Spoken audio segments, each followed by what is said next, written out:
Jean-Claude Carrière, bonjour. Oui, bonjour. Merci d'être avec nous pour Mon petit jardin secret qui vous est consacré aujourd'hui pour essayer de découvrir un petit peu davantage votre jardin secret à vous. Comment est-ce qu'on pourrait le définir? Votre jardin, ce serait quoi? Ce ne serait pas franchement un jardin, mais ça se passe dans un jardin. C'est-à-dire que j'ai une maison que je suis né dans l'Hérault, et où je vais assez souvent. Et c'est une maison qui est située à flanc de colline, avec des murs, vous savez, en pierre sèche, des murs de soutènement. Et ces murs, comme il arrive à tous les murs, s'effondrent. Et c'est toujours à celui qui est au-dessus à réparer le mur.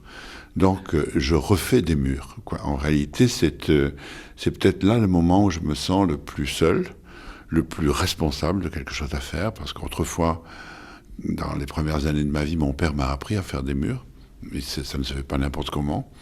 Il y a toute une technique, et chaque fois que je vais là-bas, j'attends quel est le mur qui s'est effondré dans les mois précédents pour le refaire. Et ce sont des moments magnifiques, parce que non seulement on est devant un tas de décombres, de pierres éboulées, de jardins envahis par tout ce qui est tombé, donc on se trouve devant un chaos qu'il faut mettre en ordre.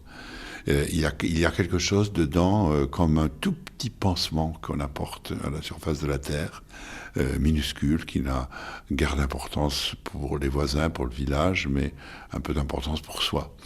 Et j'adore ces moments-là, car c'est le mélange d'une technique, il faut savoir le faire, c'est-à-dire, comme disait Georges Brassens, sans technique, un don n'est rien qu'une salmanie, dans une de ses chansons, donc il faut vraiment savoir le faire, n'importe qui ne peut pas.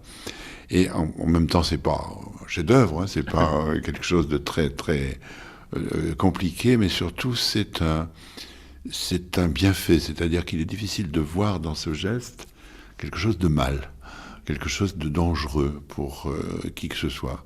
On répare un peu. J'ai connu des gens comme ça, par exemple, cette comédienne qui s'appelait Viviane Romance, qui a été une des déesses du sexe de notre adolescence. Et à la fin de sa vie, elle est tombée amoureuse d'un château en ruine. Et elle a passé les 20 dernières années de sa vie, et tout l'argent qu'elle avait, à refaire ce château. Avoir réparé, bien réparé quelque chose sur la terre, ne serait-ce qu'un tout petit pan de mur, c'est déjà quelque chose dont on ne peut pas discuter le bien fondé. De tout ce que nous avons fait, écrit, réalisé, rêvé, chanté, peint, etc. Peut-être un jour ne restera-t-il rien, mais peut-être le pan de mur que j'ai refait restera. Jusqu'à maintenant, certains que j'ai refait il y a des années déjà ont résisté à pas mal d'orages. Retrouvez tout France Bleu sur francebleu.fr.